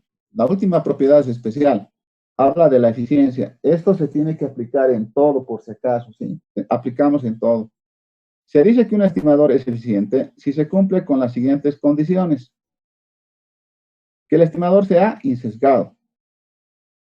Ya hemos dicho que el insesgamiento se da cuando la esperanza del estimador es igual al parámetro, o también se puede dar en el límite cuando la esperanza del estimador en el límite cuando n tiende a infinito, la esperanza del estimador es igual al parámetro. Se puede dar ahí también. O que el estimador posea varianza mínima, ¿no? Entonces ahí tenemos un problema. ¿Qué es la varianza mínima? ¿Cómo garantizo la varianza mínima? Hay un concepto que lo han debido ver en probabilidades que es la varianza de la cota de Cramer-Rowe. La varianza de la cota de Cramer-Rowe, entonces, hay que probar que sea igual a la varianza del estimador para que sea mínima, ¿no? Entonces, necesitamos ver qué es la cota de Cramer-Rowe.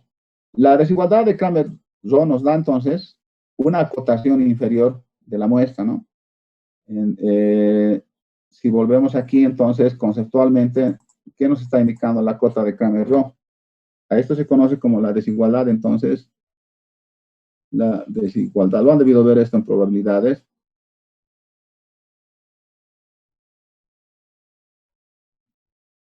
De la cota de Cramer-Rowe. De Cramer, que es un autor, que es en compañía de un hindú que es Cramer-Rowe. Entonces, aquí lo que está indicando es esto. Si este es el eje donde tengo la varianza de cualquier variable x, estoy hablando en general de x, entonces hay un valor que está establecida por la desigualdad de la cota de Cramer-Rowe, sería la varianza de cota de x establecida según la cota de Cramer-Rowe, que es la mínima. Entonces las varianzas van a estar por aquí encima. Cualquier varianza va a estar encima. La cota garantiza que por debajo no hay nada. O sea, por aquí no voy a encontrar nada. Si voy a este lado, eso no hay. Aquí sí voy a encontrar varianzas. Entonces, la cota de Cramer-Rowe garantiza que por debajo de su valor, no hay ninguna varianza. Eso es lo que significa la cota de Kramer-Ro, ¿sí? Por encima van a estar cualquier varianza, por debajo no hay. Es lo último, ¿sí? Lo último en varianzas que se puede encontrar.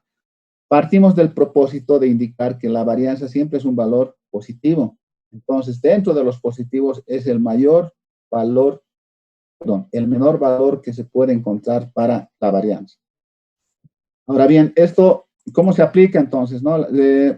Entonces, estamos indicando que lo siguiente, que la desigualdad de Kramer-Ro nos plantea que una cota inferior para la varianza que garantiza que por debajo de su valor no es posible encontrar otro valor. No existe un valor por debajo. Entonces, esta cota de Kramer-Ro en el cálculo de probabilidad se está establecida de lo siguiente. Dice, la varianza del estimador es mayor o igual al cuadrado de 1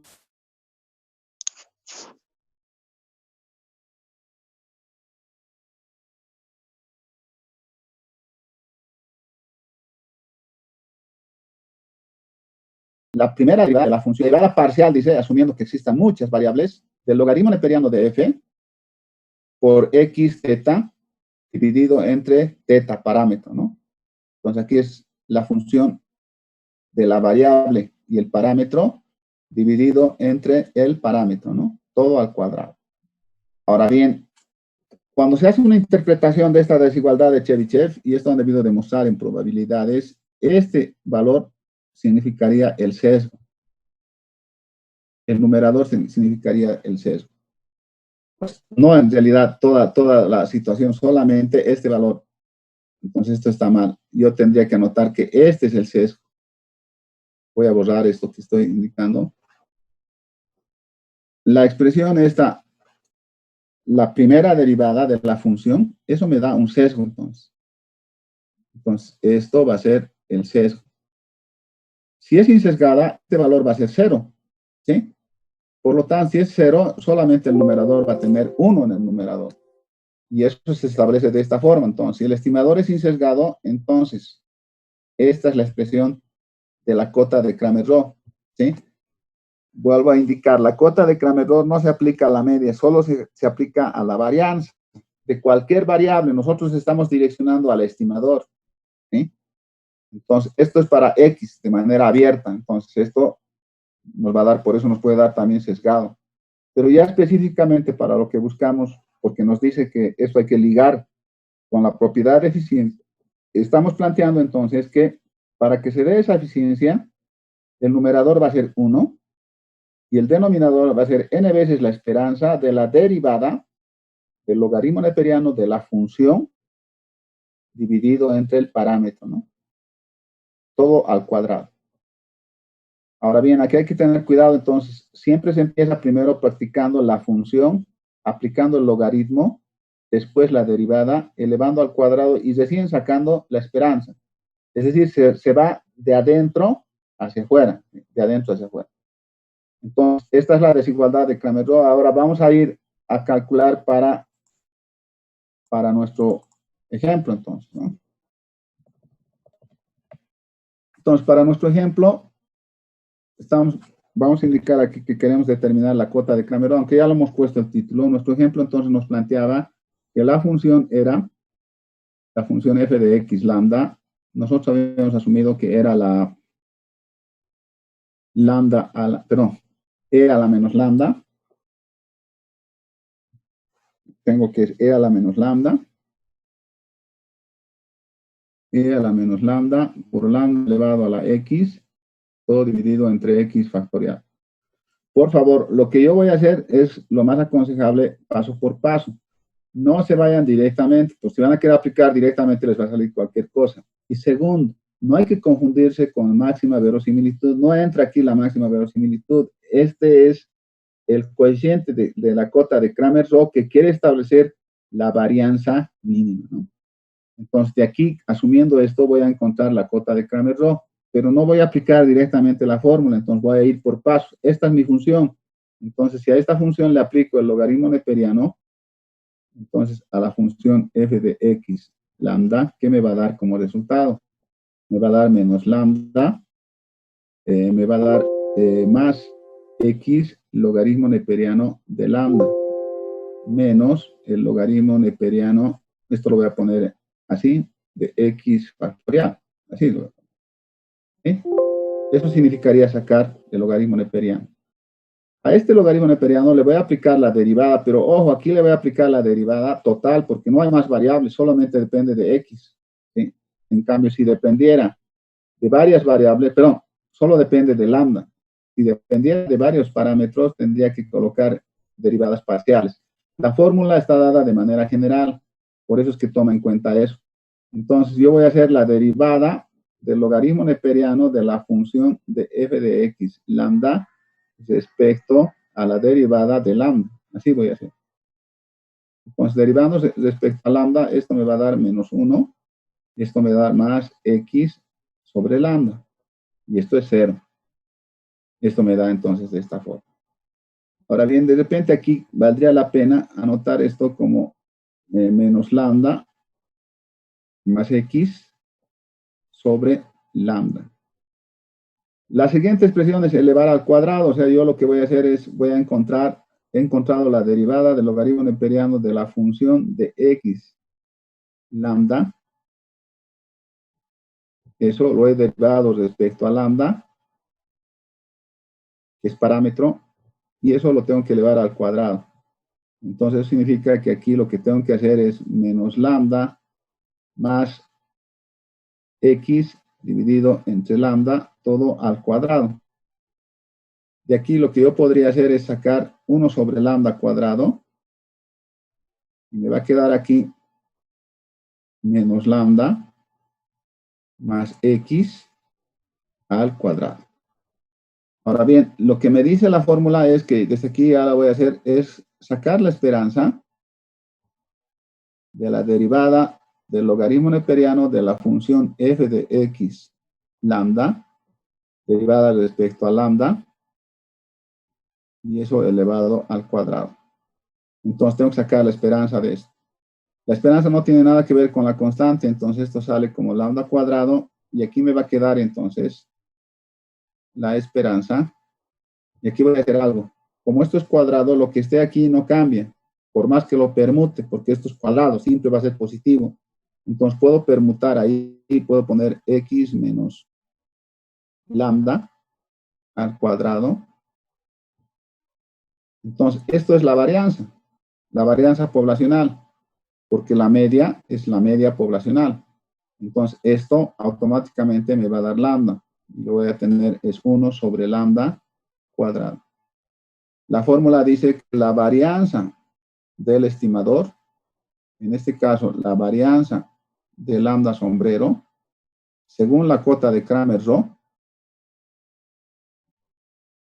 va a ser igual, entonces, dice, a 1 sobre n veces la esperanza de todo esto que hemos anotado, ¿no? Lo voy a anotar otra vez, la derivada del logaritmo neperiano de la función de x lambda, derivada entre lambda y todo al cuadrado. Así está planteado. Entonces, perdón, aquí esto va a quedar como 1 sobre lambda nada más, ¿sí? Porque este lambda estamos simplificando con uno de estos, entonces me queda el resultado aquí, para no crear confusiones, 1 sobre lambda. Entonces aquí voy a tener que esto va a ser 1 dividido entre n veces 1 sobre lambda. ¿Sí? Finalmente, entonces me va a dar esto que es lambda sobre n. Lambda sobre n me va a dar. ¿Sí? Entonces, esta es la cota de Cramer-Rowe. Esta es la cota de Cramer-Rowe. Ahora bien, entonces vamos a continuar con la segunda fase. Entonces, volvemos aquí a nuestra... Entonces, aquí, ¿qué hemos dicho entonces? Que la cota de Cramer-Rowe se calcula con esta fórmula, así como lo hemos hecho. Ojo, por favor, les pido encarecidamente que tienen que trabajar de adentro hacia afuera. No es aplicar la fórmula. Hay gente que se acostumbra a memorizar las fórmulas y no sabe el procedimiento de aplicación, entonces vamos a tener problemas. Y ojo que fíjense cómo está establecido, está como mayor o igual. Por eso indica que es la cota inferior, no hay más cota, no se puede encontrar una varianza por debajo de esta relación. Es lo que quiero que entiendan. Ahora bien, si volvemos a lo que habíamos planteado, habíamos dicho que la eficiencia se da en un estimador cuando cumple con las dos condiciones. La primera, que sea insesgado, ¿sí? Y segundo, que sea de varianza mínima. Para determinar si la varianza es mínima, tiene que ser igual a la cota de Kramer-Rho.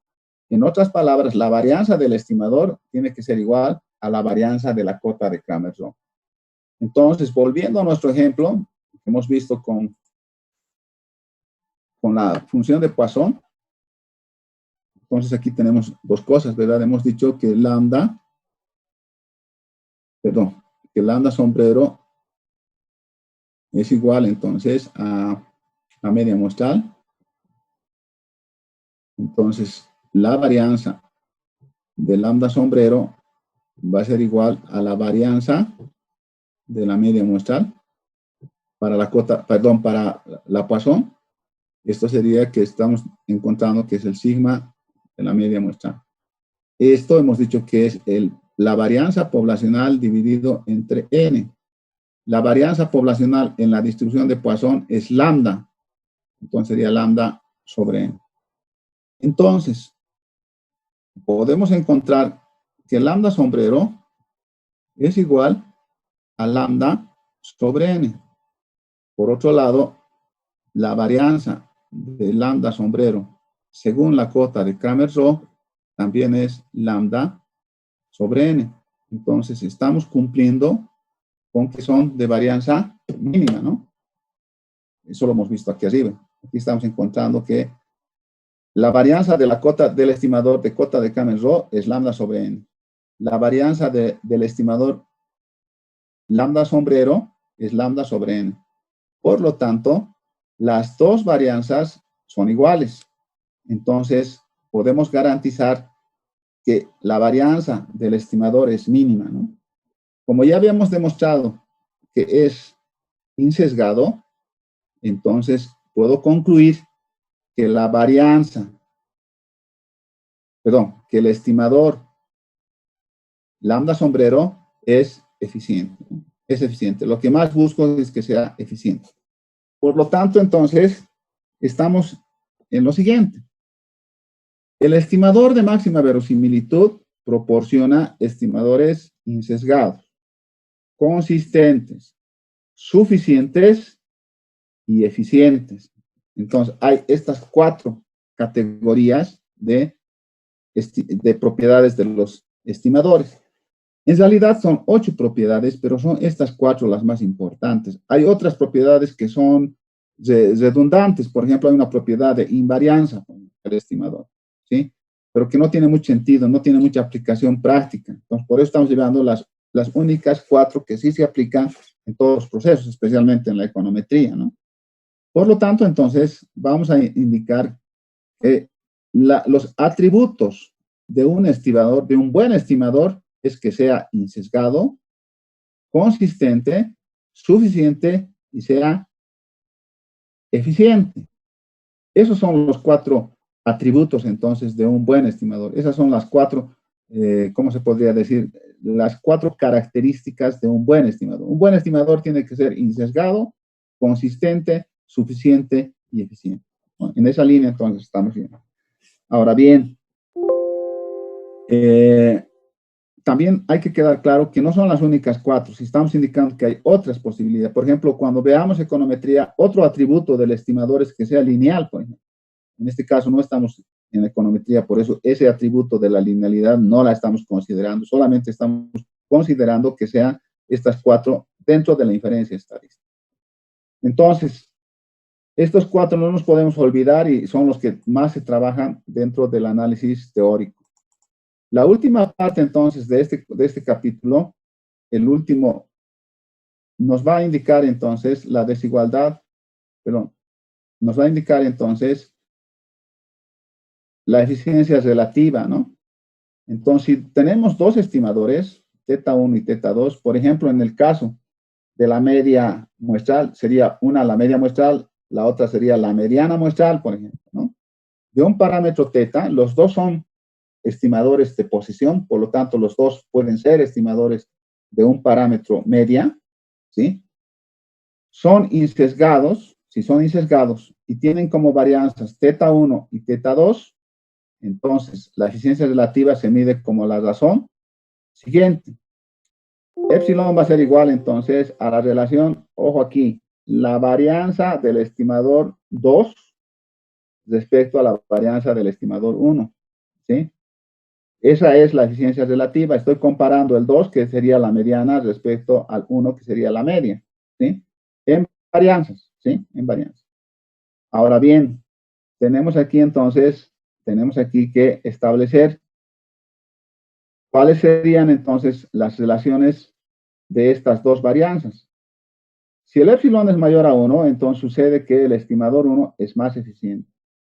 La eficiencia se da en la medida de que tenga la menor varianza, o sea, la varianza sea mínima. Acabamos de ver que nosotros nos garantizamos eso a través de la cota de Cramer-Roth. Entonces, cuando hablo de la eficiencia relativa, tengo que estar seguro de que el estimador es más eficiente en la medida en que tiene menor varianza. Para que el epsilon sea mayor a 1, significaría que el numerador es más grande que el denominador. Si el numerador es más grande que el denominador, entonces significa que la varianza del estimador teta 1 es mínima. Por lo tanto, teta 1 es más eficiente que teta 2. Al revés, si el estimador es menor a 1, entonces teta 2 es más eficiente que teta 1. ¿Por qué? Porque significaría que el denominador es más grande que el numerador. Entonces significaría que beta 1 sombrero tiene mayor varianza que beta teta 2 sombrero, ¿no? Entonces, esa es la eficiencia. Entonces, la eficiencia relativa es comparar entre la varianza de los dos. Si es mayor a 1, significa que teta 1 es más eficiente que teta 2 porque el numerador es más grande que el denominador. Si teta 1 es menor a 1, significaría entonces que teta 2 es más eficiente porque el denominador es más grande que el numerador, ¿no? Entonces, eso es con relación a las propiedades de los estimadores. Con este capítulo hemos acabado entonces toda la primera parte. Ayer estaba viendo el comunicado que nos ha mandado el ingeniero Franz. Se ha establecido, es increíble, se ha establecido hasta el 15 de agosto, por si acaso, el semestre. No sé si vale la pena que vayamos yendo nosotros de manera rápida. En realidad a mí me preocupaba esta primera parte porque estábamos atrasados. Ahora estaríamos nivelados, ¿sí? Eso implica que si vamos a volver en mayo, por ejemplo, vamos a tener mayo, junio, julio, agosto, casi 3 meses para la materia. Y en términos cuantitativos, solo nos faltarían 2 meses más, a lo mucho para la segunda parte, ¿verdad?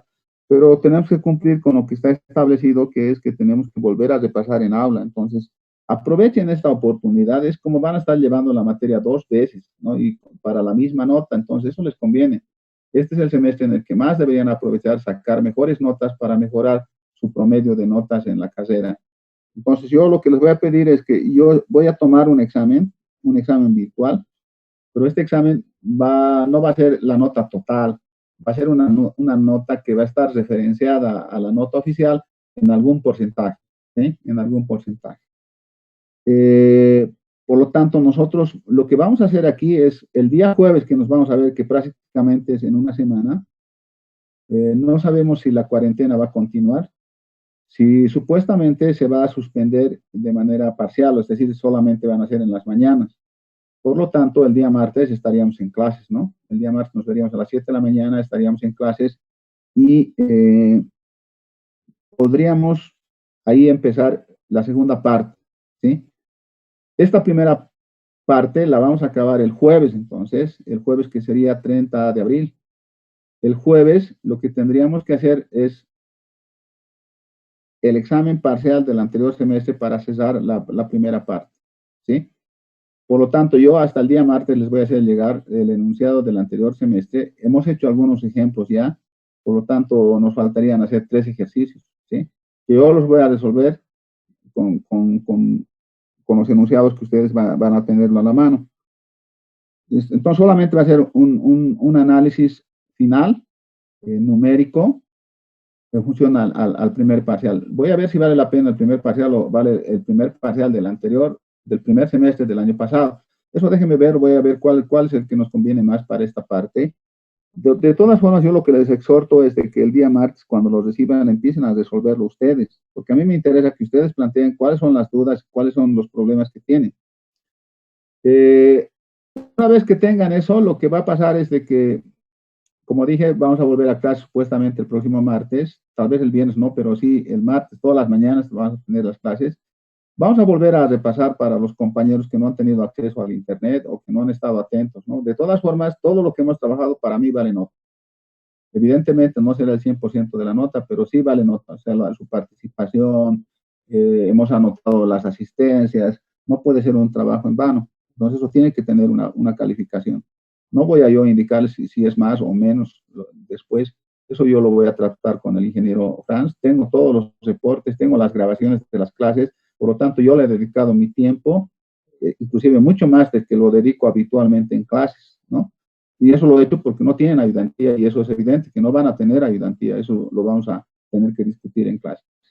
Entonces, compañeros, yo lo que quisiera es que aprovechen de la mejor forma posible. Hasta aquí sería el primer parcial.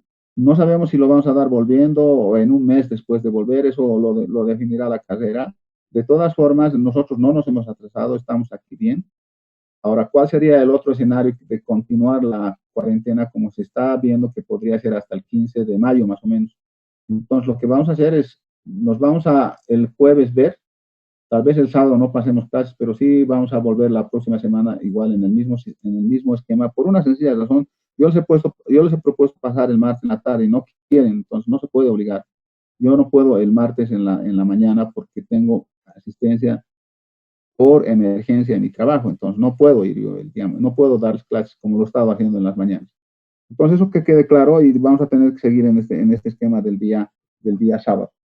Hoy hemos tenido un poco de atraso y no se va a dar, vamos a tratar siempre de cumplir. Lo que voy a pedirles ahora es que como nos vamos a ver en una semana, entonces ustedes van a hacer un ejemplo que está aquí. Entonces, este ejemplo que es de examen, ¿sí? Lo que les pido es que es una práctica para el capítulo A. Creo que han tenido ustedes una práctica, ¿verdad? Que la han subido ya sí, la han subido, la han tenido que haber subido. Entonces, esta práctica sería la práctica B, ¿sí? La práctica B, yo voy a habilitar eso en el Scholar para que les pueda aceptar esto, porque si no, no les va a aceptar. Un segundito, espérenme, está aquí algo mal. Esto no se ve. Ahora sí. Entonces, esto lo podemos inclusive aumentar su tamaño si es que no ven. Entonces, vamos a plantear esto entonces que se vea, ¿no? Ahí creo que está bien.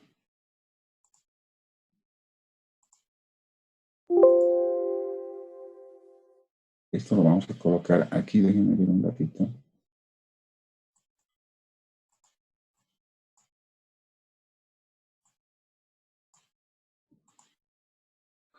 Aquí hay un valor que ahorita lo vamos a anotar. No sé si estaba anotado aquí abajo, perdón, creo que aquí abajo ya lo teníamos. Teníamos aquí preparado todo, ahí está. Por favor, entonces, esta práctica la anotaremos como 4B. Yo me voy a anotar también que es como 4B. No estoy seguro. Parece que hemos hecho ya una práctica y la han subido al Logic, al Schoolog, ¿no? Pero entonces, a ver, aquí, ¿qué dice esta práctica? Dice una muestra de tamaño N1 procede de una población, dice, normal, de media nu sub 1 y varianza sigma sub 1 al cuadrado, dice.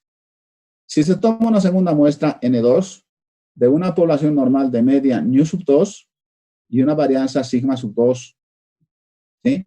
Y una varianza sigma sub 2 al cuadrado. ¿Cuál es el estimador de máxima verosimilitud del estimador, que es la diferencia de medias estimadas, la diferencia de medias estimada 1 menos la media estimada 2? B, suponiendo fijo el tamaño, dice, n va a ser igual a n1 más n2 de la muestra total, ¿cómo debería dividirse las n observaciones de ambas poblaciones para que fuese mínima la varianza de beta, dice, ¿no? La varianza de beta. Entonces, esto lo tienen que subir esto entonces para hasta el día martes, ¿no? Si hubiese algún inconveniente, conmigo lo vamos a solucionar el día jueves, que nos veamos, ¿sí? Y otra consideración más, yo les he pedido también que vayan trabajando para la próxima semana el laboratorio 3, por lo tanto, el laboratorio 3 lo tienen que subir hasta el día miércoles a las 8 de la noche, no va a poder aceptar el sistema si se pasan de esa hora. Hasta el miércoles a las 8 de la noche se va a subir la práctica, el laboratorio número 3. Esta práctica B también hasta el día martes, 8 de la noche, ¿sí? Yo el día martes les voy a subir el examen que vamos a resolver el día jueves. No lo tienen que entregar. Ese examen solamente se los voy a dar antes para que ustedes puedan ir viendo las deficiencias, o no se dan las deficiencias porque no estudien, sino porque no han entendido o hay algunas dudas, ¿verdad? Entonces, preferible que ustedes lo lean antes de que yo empiece a resolverlo, porque si no, si solo lo van a copiar, no tiene sentido. Entonces, inclusive a mí me gustaría que si alguien prepara ese examen, lo podamos anotar por los resultados, como lo hemos estado haciendo, ¿no? Hay un alumno que quiere y dice, el resultado de eso sale tanto. Entonces, le anoto y yo lo resuelvo, ¿sí? Esa es la idea. Entonces, mientras más participación exista, es mejor. Entonces, tal vez por ese lado es mejor que ustedes, conociendo el resultado, lo trabajen en su casa, conociendo los enunciados, lo trabajen en su casa y después, cuando yo esté por solucionar el problema, ustedes me digan, ¿no? Por ejemplo, el inciso A dice, ¿cuál es el estimador de máxima verosimilitud? Si alguien ha hecho de esta práctica, me dirá, pues es tanto, ¿sí? Entonces, me dice eso, lo anoto eso y yo empiezo a desarrollar para ver si se llega a ese resultado, ¿sí? Si alguien dice otro resultado, también igual le vamos a considerar, por eso que se les va a proporcionar con anticipación el examen el día martes, para que ustedes el día miércoles se dediquen a hacer, no es práctica por si acaso, pero la pueden preparar como práctica si quieren para tener a la mano, y cuando se pida la participación, participan dándome el resultado. Eso es todo lo que les quería indicar, y como estamos viendo, ya estamos prácticamente en la final, en el final de este periodo de cuarentena, y hay que ir pensando cómo vamos a hacer para retomar. Yo he hecho mi mayor esfuerzo, entonces ahora les pido también a ustedes que hagan el mayor esfuerzo. No se olviden, me deben algo, ¿verdad? Le he puesto muchas ganas, así que tenemos que compartir una salteñada, no sé, una hamburgueseada, algo tenemos que hacer cuando volvamos de esta cuarentena, todos sanos. Entonces, por favor, les pido eso. Ya nos veremos entonces en las siguientes clases. Lo que voy a hacer ahora es, como la otra vez, de manera rápida vamos a comunicarnos, vamos a vernos, porque hay, como les dije anteriormente, yo tengo registrados 47 alumnos, en promedio participan 35, y hay algunas personas que